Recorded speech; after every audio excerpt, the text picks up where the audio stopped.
Hi hello viewers welcome back to the channel. ನಿಮ್ಮೆಲ್ಲರಿಗೂ ನಮಸ್ಕಾರಗಳು ಮತ್ತು ಎಲ್ಲ ನನ್ನ ಸಬ್ಸ್ಕ್ರೈಬರ್ಸ್ಗೆ ತುಂಬ ಧನ್ಯವಾದಗಳನ್ನ ಹೇಳ್ತಾ, ನನ್ನ ತವರೂರಿನಲ್ಲಿ ಒಂದು ಸಂಭ್ರಮ ಸಡಗರ ಗೌರಮ್ಮನ ಹಬ್ಬದ್ದು, ಅಷ್ಟಮಿ ಗೌರಮ್ಮನ ಹಬ್ಬದ್ದು ಜೊತೆಗೆ ಬೆಳಗಮ್ಗೆ ನಾನು ನಮ್ಮ ಅತ್ತಿಗೆ ಹೋಗಿದ್ವಿ. ಯಾವತ್ತಂದರೆ ಶುಕ್ರವಾರ ದಿವಸ ಬೆಳಗ್ಗೆನೇ ಹೋಗಿದ್ವಿ. ಮನೇಲೆಲ್ಲ ಸ್ವಲ್ಪ ಪೂಜೆ ನೈವೇದ್ಯ ಮಾಡಿಬಿಟ್ಟು ನಮ್ಮತ್ತಿಗೆ ಇಲ್ಲಿ ಗುರು ಬಸವೇಶ್ವರ ಖಾನಾವಳಿ ತುಂಬ ರೊಟ್ಟಿ ಊಟ ಚೆನ್ನಾಗಿರುತ್ತೆ, ಅಲ್ಲಿಗೆ ಹೋಗೋಣ ಬನ್ನಿರಿ ಅಂತ ಕರ್ಕೊಂಡು ಹೋದರು. ನಮ್ಮತ್ತಿಗೆ ಅದು ಸ್ವಲ್ಪ ಶಾಪಿಂಗ್ ಇತ್ತು, ನಂದು ಸ್ವಲ್ಪ ಮನೆಗೆ ಐಟಮ್ಸ್ ಬೇಕಾಗಿತ್ತು, ಅದೆಲ್ಲ ಶಾಪಿಂಗ್ ಇತ್ತು. ಅದನ್ನೆಲ್ಲ ತೊಗೊಂಡು ನಮ್ಮ ಅಣ್ಣನ ಮಗಳು ಬೆಳಗಮ್ಮಲ್ಲೇ ಕಾಲೇಜ್ ಓದ್ತಾಳೆ, ಐಶ್ವರ್ಯ. ಅವಳು ಏನದು ಕ್ಯಾಬಿನ್ ಕ್ರ್ಯೂ ಮ್ಯಾನೇಜ್ಮೆಂಟ್ ಓದ್ತಾ ಇರೋದು, ಅಂದರೆ ಏವಿಯೇಷನ್ ಸ್ಟಡೀಸ್ ಮಾಡ್ತಾ ಇದ್ದಾಳೆ, ಅಂದರೆ ಕ್ಯಾಬಿನ್ ಕ್ರ್ಯೂ ಮ್ಯಾನೇಜ್ಮೆಂಟು. ಇದು ನೋಡಿ, ಬಾಳೆ ಎಲೆಯಲ್ಲಿ ಊಟ, ಮೊಸರು, ಚಟ್ನಿ ಪುಡಿ, ಉಪ್ಪಿನಕಾಯಿ, ಜುಣಕದ ವಡೆ, ಕೊಬ್ಬರಿ ಹೋಳಿಗೆ, ತುಪ್ಪ ತೊಗೊಂಡೆ ನಾನು. ಯಾಕೆಂದರೆ ಹೂರ್ಣದ ಹೋಳಿಗೆ ಆಲ್ರೆಡಿ ಮನೆಯಲ್ಲಿ ತಿಂದು ಸಾಕಾಗಿದೆ ನನ್ನ ತವ್ರ ಮನೆಯಲ್ಲಿ. ಅದಕ್ಕೇ ಕೊಬ್ಬರಿ ಹೋಳಿಗೆ ನನಗೆ ಇಷ್ಟ, ಅದನ್ನೇ ನಾನು ಇವತ್ತು ತೊಗೊಂಡೆ. ಮನೆಯಲ್ಲಿ ಮಾಡ್ದಂಗೆ ಇದೆಯಪ್ಪ ಊಟ ಅಂತೂ, ಹೊಟ್ಟೆ ತುಂಬಿದ್ರು ಇನ್ನೂ ತಿನ್ಬೇಕು ಅನ್ನಿಸ್ತಾ ಇತ್ತು, ಅಷ್ಟು ಭರ್ಜರಿ ಊಟ.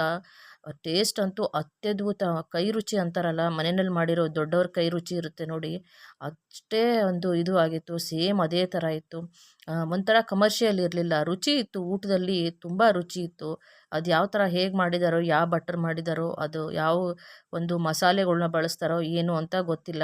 ಇದು ಚನ್ನಂಗಿ ಕಾಳು, ಒಂದು ಉಸ್ಲಿ ಪಲ್ಯ, ಆಮೇಲೆ ಎಣ್ಗಾಯಿ ಪಲ್ಯ, ಕ್ಯಾಪ್ಸಿಕಮ್ ಎಣ್ಗಾಯಿ, ಜೋಳದ ರೊಟ್ಟಿ, ಬಿಸಿ ಬಿಸಿಯಾಗಿರೋ ರೊಟ್ಟಿ ಬಡಿಸ್ತಾರಪ್ಪ, ಅದರ ಜೊತೆಗೆ ಎಮ್ಮೆ ಬೆಣ್ಣೆ. ಅಬ್ಬಬ್ಬಬ್ಬಬ್ಬಾ, ಈ ಥರ ಹೋಟ್ಲು ಒಂದು ನಮ್ಮ ಮನೆ ಹತ್ರ ಇರಬಾರ್ದಾಗಿತ್ತಾ ಅಂದ್ಕೊಳ್ತಾ ಇದ್ದೆ. ಅಂದರೆ ನಮ್ಮ ಬೆಂಗಳೂರಲ್ಲಿ ಇರಬಾರ್ದಾಗಿತ್ತಾ ಈ ಥರ ಹೋಟ್ಲು? ವೀಕ್ಲಿ ಒಂದು ಸಾರಿನಾದರೂ ನಾನು ತಿನ್ಕೊಂಡು ಬರ್ಬೋದಾಗಿತ್ತಲ್ಲ ಅಂತ. ಆಮೇಲೆ ಪ್ರೈಸ್ನೂ ಅಷ್ಟೇ, ಈ ರುಚಿಗೆ, ಈ ಒಂದು ಏನು ಶುದ್ಧತೆಗೆ ಹೋಲಿಸಿದ್ರೆ, ಕಂಪೇರ್ ಮಾಡಿದ್ರೆ ಪ್ರೈಸ್ ಏನೋ ಅಷ್ಟೊಂದು ಜಾಸ್ತಿ ಇರಲ್ಲ. ಮತ್ತು ಮುಟಗಿ ರೊಟ್ಟಿ ಸಿಗುತ್ತೆ, ಅದೇ ರೊಟ್ಟಿ ಮುಟಗಿ ಅಂತ ಹೇಳ್ತಾರಲ್ಲ, ಬಿಸಿ ರೊಟ್ಟಿನ ಕುಟ್ಬಿಟ್ಟು ಅದಕ್ಕೆ ಹಸಿ ಬೆಳ್ಳುಳ್ಳಿ, ಮೆಣಸಿನ್ಕಾಯಿ ಮತ್ತು ಸ್ವಲ್ಪ ತುಪ್ಪನೋ ಎಣ್ಣೆನೋ ಹಾಕಿ ಜಜ್ತಾರೆ ನೋಡಿ, ಉಂಡೆ ಮಾಡ್ತಾರೆ. ರೊಟ್ಟಿ ಮುಟಗಿ ಅಂತ ತುಂಬ ಫೇಮಸ್ಸು ಉತ್ತರ ಕರ್ನಾಟಕದ ಭಾಗದಲ್ಲಿ. ಅದೂ ಸಿಗುತ್ತೆ, ಕೆಂಪು ಖಾರದ ರೊಟ್ಟಿ ಮುಟಗಿ, ಹಸಿರು ಖಾರದ ರೊಟ್ಟಿ ಮುಟಗಿ ಎರಡೂ ಸಿಗುತ್ತೆ. ಆ ಮುಟಗಿ ಏನು ತಿನ್ನೋ ಅಷ್ಟು ನನಗೆ ಹೊಟ್ಟೆ ಅಷ್ಟೊಂದು ಇದು ಇರಲಿಲ್ಲ, ಜಾಗನೇ ಇರಲಿಲ್ಲ, ಪ್ಲೇಸು. ಸೊ ರೊಟ್ಟಿ ಊಟ ಒಳ್ಳೆ. ನೋಡಿ, ಇದೇ ಹೋಟೆಲ್ ಶ್ರೀ ಗುರು ಬಸವೇಶ್ವರ, ಬೆಳಗಾಮಲ್ಲಿದೆ. ಇದು ಬೆಳಗಾಮಲ್ಲಿ ಯಾವ ರೋಡ್ ಅಂತ ನನಗೆ ಅಷ್ಟೊಂದು ಗೊತ್ತಾಗ್ತಾ ಇಲ್ಲ. ಇದು ನೋಡಿ, ಇಲ್ಲಿ ಯಾವುದು neuro specialist centre, doctor GM ವಾಲಿ ಅವ್ರದ್ದು ಒಂದು ಹಾಸ್ಪಿಟಲ್ ಇದೆ, ಅದ್ರ ಪಕ್ಕನೇ ಇದು ಗುರು ಬಸವೇಶ್ವರ ಹೋಟೆಲ್ ಬರುತ್ತೆ ಬೆಳಗಾಮಲ್ಲಿ. ಸೊ ಬೆಳಗಾಮು ನಮಗೆ ತುಂಬಾ ಒಂದು, ಯಾವಾಗಲೂ ನಾವು ಇಲ್ಲೇ ಇರೋದು, ಇಲ್ಲೇ ಬರೋದು, ಇಲ್ಲೇ ಇರ್ತೀವಿ ಅಂತಲೇ ಹೇಳ್ತೀನಿ. ಆಮೇಲೆ ಇದು ಮೇನ್ ರೋಡ್ ಬರುತ್ತೆ. ಮೇನ್ ರೋಡಲ್ಲಿ ಒಂದು ಗಿರಿಯಾಜ್ ಶೋರೂಮ್ ಬರುತ್ತೆ. ಗಿರಿಯಾಜ್ ಶೋರೂಮ್ ಆಪೋಸಿಟ್ ಇರೋದೇ GM ವಾಲಿ ನ್ಯೂರೋ ಸರ್ಜನ್ದು, ಆಮೇಲೆ ಹಾಸ್ಪಿಟಲು ಅದ್ರ ಪಕ್ಕನೇ ಏನದು ಬಸವೇಶ್ವರ ಖಾನಾವಳಿ, ಅದೇ ಗಿರಿಯಾಜ್ ಆಪೋಸಿಟು ಬಸವೇಶ್ವರ ಖಾನಾವಳಿ ಅಂತ ಹೇಳ್ತೀನಿ. ನಾವು ಶುಕ್ರವಾರ ದಿವಸ ಸಾಯಂಕಾಲ ಮತ್ತೆ ಅರಿಶಿನ ಕುಂಕುಮ ತಾಂಬೂಲ ಊಟ ಎಲ್ಲ ಮುಗಿಸ್ಕೊಂಡು ಊರಿಗೆ ಹೊರಟಿವಿ. ಬೆಳಗಾಂ ಶಾಪಿಂಗ್ ಕೂಡ ಮುಗಿಸ್ಕೊಂಡು ನಾವು ಬೆಂಗಳೂರಿಗೆ ರಿಟರ್ನ್ ಆಗ್ತಾ ಇದ್ದೀವಿ. ನೋಡಿ, ಇದು ನಮ್ಮ ಭಾವನ ಮನೆಯಲ್ಲಿ ನಮ್ಮ ಇಶಾನಿನ ನಾನು ಕರ್ಕೊಂಡು ಬಂದಿದ್ನಲ್ಲ, ಕೆಲವೊಂದು ಸಣ್ಣ ಸಣ್ಣ ಕ್ಲಿಪ್ಪಿಂಗ್ಸ್ನ ನಾನು ಒಂದರಲ್ಲೇ ಆ್ಯಡ್ ಮಾಡಿದ್ದೀನಿ. ನಾವು ಎಲ್ಲಿ ನಮ್ಮ ಕೊಲೀಗ್ ಮನೆಯಲ್ಲಿ ಬಿಟ್ಟಿದ್ವಲ್ಲ, ಅಲ್ಲಿಂದ ಕರ್ಕೊಂಡು ಬಂದ್ವಿ. ನಮ್ಮ ಭಾವ ಮನೆ ಅವ್ರ ಮನೆಗೆ ಹತ್ತಿರ ಇತ್ತು, ನಮ್ಮ ಭಾವ ಕರೆದಿದ್ರು, ಅವ್ರ ಮನೆಗೆ ಹೋದ್ವಿ. ಸ್ವಲ್ಪ ಸ್ವೀಟ್ ಎಲ್ಲ ಕೊಡಬೇಕಾಗಿತ್ತು, ಕುಂದ ಕೊಡಬೇಕಾಗಿತ್ತು ಅವ್ರ ಮನೆಗೆ ಕುಂದ ಕೊಟ್ಬಿಟ್ಟು ಇವಳನ್ನೂ ಕರ್ಕೊಂಡು ನಾವು ಇನ್ನೇನು ಮನೆಗೆ ಹೋಗಬೇಕು, ಇವಳನ್ನ ಮಾತಾಡಿಸ್ತಾ ಇದ್ದೆ. ಇದು ಬೈಲಹೊಂಗಲದಲ್ಲಿ ಕಿತ್ತೂರು ಚೆನ್ನಮ್ಮನ ಸಮಾಧಿ ಇರೋದು ಬೈಲಹೊಂಗಲದಲ್ಲಿ ಅಂತ ಹೇಳ್ತೀನಿ. ಸೊ ಸಂಗೊಳ್ಳಿ ರಾಯಣ್ಣ, ಕಿತ್ತೂರು ಚೆನ್ನಮ್ಮ ಮತ್ತು ಬೆಳವಡಿ ಮಲ್ಲಮ್ಮ ವೀರ ವನಿತೆಯರು ಮತ್ತು ಸ್ವಾತಂತ್ರ್ಯ ಕಹಳೆಯನ್ನು ಊದಿದ ಮೊಟ್ಟ ಮೊದಲ ಮಹಿಳೆ, ಒಂದು ವೀರ ವನಿತೆ ಅಂದರೆ ಅದು ನಮ್ಮ ದೇಶದಲ್ಲಿ ಒಂದು ಕಿತ್ತೂರು ಚೆನ್ನಮ್ಮ ಅಂತ ಹೇಳ್ತೀನಿ. ನಮಗೆ ತುಂಬ ಹೆಮ್ಮೆ ವಿಷಯ. ನನಗಂತೂ ತುಂಬ ತುಂಬ ಖುಷಿಯಾಗುತ್ತೆ. ಕಿತ್ತೂರು ಚೆನ್ನಮ್ಮ ಒಂದು ದೇವರು ಅಂತಲೇ ಹೇಳಿದ್ರೂ ಕಡಿಮೆನೇ, ದೇವತೆ, ಕಾಳಿ ಅಂತ, ಭದ್ರಕಾಳಿ ಅಂತ ಹೇಳಿದ್ರು ಕಡಿಮೆನೇ. ಆವಾಗಿನ ಒಂದು ಕಾಲದಲ್ಲಿ ಅಷ್ಟೊಂದು ಒಂದು ಕುದುರೆ ಮೇಲೆ ಕೂತ್ಕೊಂಡು ಹೋರಾಟ ಮಾಡಿ, ಬ್ರಿಟಿಷರ ವಿರುದ್ಧ ಹೋರಾಟ ಮಾಡಿರೋವಂಥ ಒಂದು ವೀರ ವನಿತೆ. ನಮಗೆ ಆವಾಗಲೇ ಸ್ವಾತಂತ್ರ್ಯ ಸಿಗಬೇಕಾಗಿತ್ತು, ಸಂಗೊಳ್ಳಿ ರಾಯಣ್ಣನ ಕಾಲದಲ್ಲಿನೇ ಸಿಗಬೇಕಾಗಿತ್ತು. ಅವ್ರ ಮೋಸ ಕಪಟ ಒಂದು ವರ್ತನೆಯಿಂದ, ಬ್ರಿಟಿಷರ ಒಂದು ದುರಾಡಳಿತದಿಂದ ಈ ಅಷ್ಟು ನಮಗೆ ಲೇಟಾಗಿ ಸ್ವಾತಂತ್ರ್ಯ ಸಿಕ್ತು. ಇಲ್ಲಾಂದ್ರೂ ನಮ್ಮ ದೇಶ ಸಮೃದ್ಧಿಯಿಂದ, ಖುಷಿಯಿಂದ, ಸಂತೋಷದಿಂದ ಆವಾಗಲೇ ಕಿತ್ತೂರು ಚೆನ್ನಮ್ಮನ ಕನಸು ನನಸಾಗಿರೋದು, ಅವ್ರ ಕಣ್ಮುಂದೆನೇ ನನಸಾಗಿರೋದು ಅಂತ ಹೇಳ್ತೀನಿ. ಅದರ ಜೊತೆಗೆ ನಮ್ಮ ಝಾನ್ಸಿ ರಾಣಿ ಅವರೂ ಅಷ್ಟೇ, ಅವ್ರಿಗೆಷ್ಟು ಒಂದು ಕನಸು ಇತ್ತು, ಸ್ವಾತಂತ್ರ್ಯ ಬೇಕು, ಸ್ವಾತಂತ್ರ್ಯ ನೋಡಬೇಕು, ಬ್ರಿಟಿಷ್ರನ್ನ ಓಡಿಸ್ಬೇಕು ಅನ್ನೋದು. ಈ ಎಲ್ಲ ವೀರ ವನಿತೆಯರನ್ನ ಅವರ ಅವಾಗಿನ ಒಂದು ಇತಿಹಾಸ ಪುಟಗಳನ್ನು ತೆಗೆದು ನೋಡಿದಾಗ ಅವರು ಹೋರಾಟ ಮಾಡಿರೋದು. ಝಾನ್ಸಿ ರಾಣಿ ಅಂತೂ ಕುದುರೆ ಲಗಾಮ್ನ ಹಲ್ಲಲ್ಲಿ ಕಚ್ಕೊಂಡು 2 ಕೈಯಲ್ಲೂ ಖಡ್ಗಗಳ್ನ, ಭಾರವಾಗಿರೋ ಖಡ್ಗಗಳ್ನ ಹಿಡ್ಕೊಂಡು ಹೋರಾಟ ಮಾಡ್ತಾ ಇದ್ರಂತೆ, ಮಗುನ ಬೆನ್ನಿಗೆ ಕಟ್ಕೊಂಡು. ಅದು ನೋಡಿದ್ರೆ ಓದಿದ್ರೇ ಮೈ ಎಲ್ಲ ಜುಮ್ ಅನಿಸುತ್ತೆ. ಒಂದ್ಸಾರಿ ಕಣ್ಮುಂದೆ ಹಾಗೆ ಅದು ಬಂದು ಹೋಗ್ಬಿಡುತ್ತೆ.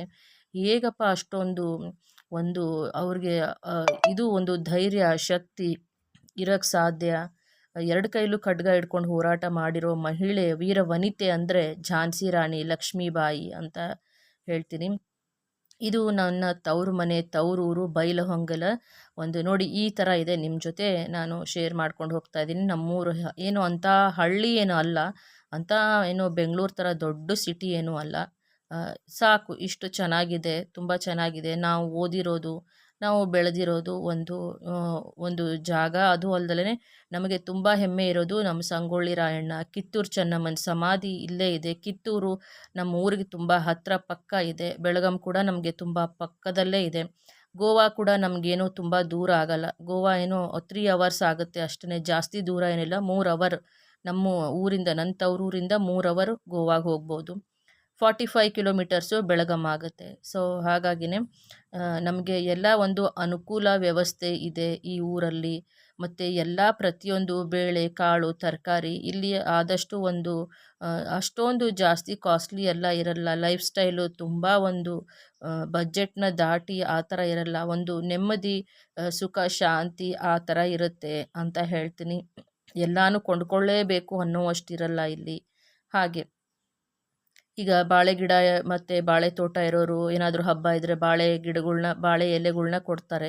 ಹೀಗೆ ಆಮೇಲೆ ಕಾಸ್ಟ್ಲಿನೂ ಇರಲ್ಲ. ತರಕಾರಿ, ಹಣ್ಣುಗಳೆಲ್ಲ ಸ್ವಲ್ಪ ಕಡಿಮೆನೇ ದರ ಇರುತ್ತೆ ಇಲ್ಲಿ, ಚೀಪಾಗಿರುತ್ತೆ ಅಂತ ಹೇಳ್ತೀನಿ. ಇದು ನೋಡಿ ಸಂಗೊಳ್ಳಿ ರಾಯಣ್ಣ ಸರ್ಕಲ್ಲಿಂದ ಇದು ರಾಮಲಿಂಗೇಶ್ವರ ದೇವಸ್ಥಾನ. ರಾಮಲಿಂಗೇಶ್ವರ ದೇವಸ್ಥಾನ ಅಂದರೆ ಈಶ್ವರನ ದೇವಸ್ಥಾನ, ಶಿವನ ದೇವಸ್ಥಾನ. ಇದು ನೋಡಿ ಮಾರ್ಕೆಟ್ ಏರಿಯಾ, ಇಲ್ಲೆಲ್ಲ ಮಾರ್ಕೆಟು, ಶಾಪ್ಗಳೆಲ್ಲ ಇರುತ್ತೆ. ಆಮೇಲೆ ಸೋಮವಾರ ಸಂತೆ ಆಗುತ್ತೆ, ಶುಕ್ರವಾರ ಸಂತೆ ಆಗುತ್ತೆ. ಸಂತೆ ಅಂದರೆ ಏನಂದರೆ ಹಳ್ಳಿ ಸುತ್ತಮುತ್ತ ಇರೋ ಸಣ್ಣ ಸಣ್ಣ ಹಳ್ಳಿನಲ್ಲಿರೋ ರೈತರು ಅವ್ರು ಏನು ಬೆಳೆಗಳ್ನ ಬೆಳೆದಿರ್ತಾರೆ, ಕಾಳುಗಳ್ನ, ದ್ವಿದಳ ಧಾನ್ಯಗಳ್ನ ಬೆಳೆದಿರ್ತಾರೆ, ಬೆಣ್ಣೆ ಮತ್ತು ಅದೆಲ್ಲನೂ ತೊಗೊಂಡು ಬಂದು ಇಲ್ಲಿ ಶುಕ್ರವಾರ ದಿವಸ ಅವರೇ ಬೆಳಗ್ಗಿಂದ ಸಾಯಂಕಾಲವರೆಗೂ ಇದ್ದು ಅದನ್ನೆಲ್ಲ ಮಾರಾಟ ಮಾಡಿ ಅವ್ರ ವ್ಯಾಪಾರ ಮುಗಿಸ್ಕೊಂಡು ಅವ್ರವ್ರ ಊರುಗಳ್ಗೆ ಅವರು ದುಡ್ದಿರೋ ದುಡ್ಡನ್ನ ತಗೊಂಡು ಹೋಗ್ತಾರೆ. ಮತ್ತು ಅಗೇನ್ ಶುಕ್ರವಾರ ಬೆಳಗ್ಗೆ ಮತ್ತೆ ಎಲ್ಲ ಬರ್ತಾರೆ. ಬುಟ್ಟಿನಲ್ಲೆಲ್ಲ ಅವ್ರು ಬೆಳೆದಿರೋ ಬೇಳೆ ಕಾಳುಗಳ್ನ ತೊಗೊಂಡು ಬರ್ತಾರೆ. ಇಲ್ಲಿ ಬೀದಿ ಬದಿನಲ್ಲಿ ಸೈಡಲ್ಲಿ ಅವರೆಲ್ಲ ವ್ಯಾಪಾರ ಮಾಡ್ತಾರೆ. ಬೀದಿ ಬದಿನಲ್ಲೇ ಸೈಡಲ್ಲೇ ವ್ಯಾಪಾರ ಮಾಡ್ತಾರೆ. ಇಷ್ಟೊಂದು ಅವಾಗ ಅಂದರೆ ಓಡಾಡೋಕ್ಕೆ ಜಾಗ ಇರಲ್ಲ. ಓಡಾಡ್ಬೋದು ಅಷ್ಟೇ, ಗಾಡಿಗಳು ಹೋಗೋಕ್ಕೆ ಜಾಗ ಇರಲ್ಲ ವೆಹಿಕಲ್ಗೆ. ಅಂದರೆ ನಮ್ಮ ಊರಲ್ಲಿ ಬೈಲಹೊಂಗಲದಲ್ಲಿ ಶುಕ್ರವಾರ ಮತ್ತು ಸೋಮವಾರ ಸಂತೆ ಇರುತ್ತೆ ಅಂತ ಹೇಳ್ತೀನಿ. ಇದು ನೋಡಿ ಕಿತ್ತೂರು ಚೆನ್ನಮ್ಮನ ಸಮಾಧಿ ಇರೋ ಒಂದು ಪಾರ್ಕ್. ಇವಾಗ ಮೊದಲು ಗೋಡೆ ಆ ಥರ ಕಿಲ್ಲಾ ಥರ ಇರಲಿಲ್ಲ, ಕೋಟೆ ಥರ ಇರಲಿಲ್ಲ. ಇವಾಗ ಕೋಟೆ ಥರ ಕಟ್ಟಿದ್ದಾರೆ, ಕೆಲಸ ನಡೀತಾ ಇದೆ ಇಲ್ಲಿ.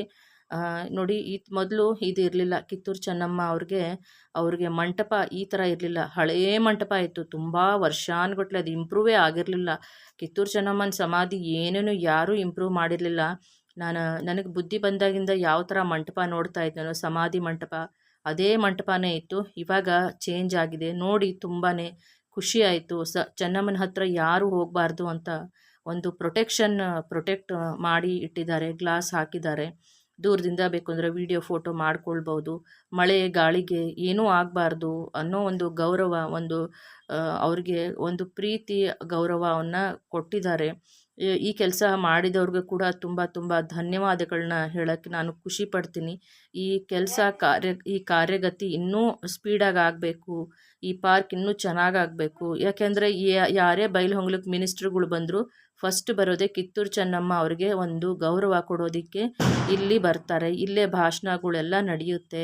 ಅವ್ರದ್ದು ಒಂದು ರ್ಯಾಲಿ ಏನೇ ಇದ್ರೂ ಇಲ್ಲಿಂದಾನೆ. ಮತ್ತು ನವೆಂಬರ್ 1ಗೆ ಎಲ್ಲ ಸ್ಕೂಲವರು ಇದೇ ರೋಡ್ಗೆ, ಇಲ್ಲೇ ಕಿತ್ತೂರು ಚೆನ್ನಮ್ಮನ ಬಂದು ಇಲ್ಲೇ ನೋಡಿಬಿಟ್ಟು ಇಲ್ಲಿಂದಾನೆ ಮತ್ತೆ ಅಗೇನ್ ಅವ್ರವ್ರ ಸ್ಕೂಲ್ಗಳಿಗೆ ಅವರು ಎಲ್ಲ ತೆರಳ್ತಾರೆ ಯಾಕಂದರೆ ನಾನು ಚಿಕ್ಕ ವಯಸ್ಸಲ್ಲಿಂದನೇ ನಾನು ನೋಡಿದ್ದೀನಿ. ನಮ್ಮ ಮನೆ ಮುಂದೆ ಇರೋ ನಮ್ಮ ತಂದೆ ಮನೆ ಹತ್ರನೇ ಇದು, ತುಂಬ ವಾಕೇಬಲ್ಲು. ನಮ್ಮ ತಂದೆ ಮನೆ ಇಲ್ಲೇ ಇದ್ದಿದ್ದು, ಇದೇ ರೋಡಲ್ಲೇ ಇದ್ದಿದ್ದು.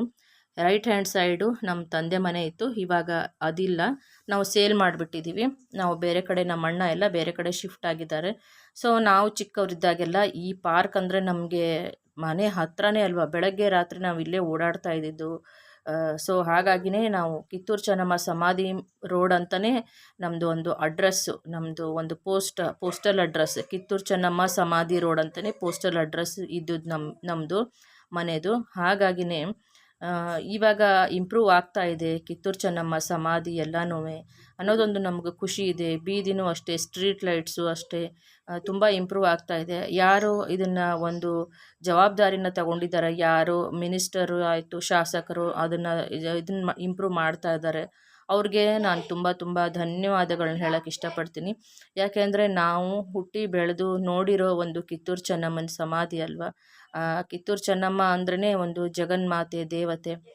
ನೋಡಿ, ನಮ್ಮ ತಂದೆ ಮನೆ ಮೊದಲು ಇದ್ದಿದ್ದು ಇಲ್ಲಿ ಬಿಲ್ಡ್ ಆಗ್ತಾ ಇದೆಯಲ್ಲ, ಹೊಸ ಕನ್ಸ್ಟ್ರಕ್ಟ್ ಆಗ್ತಾ ಇದೆ, ಅಲ್ಲಿ ಇದ್ದಿದ್ದು. ಇವಾಗ ಸೇಲ್ ಆಗಿದೆ, ಅದು ಬೇರೆಯವರು ಕಟ್ಕೊಂಡಿದ್ದಾರೆ. ಸೇಲ್ ಆಗಿಬಿಟ್ಟಿದೆ, ಸೇಲ್ ಮಾಡಿದ್ದೀವಿ. ಡೆಮಾಲಿಷ್ ಮಾಡಿ ಅವರು ಬೇರೆ ಅಂದರೆ ಕಾಂಪ್ಲೆಕ್ಸ್ ಮಾಡೋಕ್ಕೆ ಕಟ್ಕೊಳ್ತಾ ಇದ್ದಾರೆ. ಸೊ ಇದು ಕಿತ್ತೂರು ಚೆನ್ನಮ್ಮ ಸಮಾಧಿ ರೋಡ್, ಕಿತ್ತೂರು ಚೆನ್ನಮ್ಮ ಸಮಾಧಿ ರೋಡ್ ಅಂತಲೇ ಇದು ತುಂಬ ತುಂಬ ತುಂಬಾ ಫೇಮಸ್ ಇದೆ. ಗಣೇಶನ್ನ ಕೂರಿಸಿದ್ದಾರೆ. ಸೊ ನನ್ನ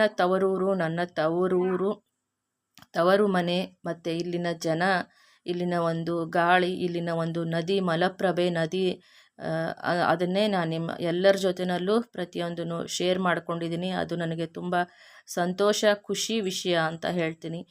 ಪ್ರತಿ ವರ್ಷವೂ ಈ ಕಿತ್ತೂರು ಚೆನ್ನಮ್ಮ ಸಮಾಧಿ ರೋಡ್ ಇಂಪ್ರೂವ್ ಆಗಬೇಕು, ಇನ್ನೂ ಒಳ್ಳೊಳ್ಳೆ ಇಲ್ಲಿ ಒಂದು ಇದು ಆಗಬೇಕು. ಕಿತ್ತೂರು ಚೆನ್ನಮ್ಮ ಪುಣ್ಯತಿಥಿ ದಿವಸ, ಜನ್ಮ ದಿವಸ ಒಂದು ಒಳ್ಳೆಯ ಕಾರ್ಯಕ್ರಮಗಳ್ನ ಅವ್ರಿಗೆ ಒಂದು ಕಿತ್ತೂರಲ್ಲೂ ಅಷ್ಟೇ ಚೆನ್ನಾಗಿ ನಡಿಬೇಕು ಅನ್ನೋದು ನನ್ನ ಮನದಾಸೆ ಕೂಡ, ತುಂಬ ತುಂಬ ಮನದಾಸೆ ಇದೆ.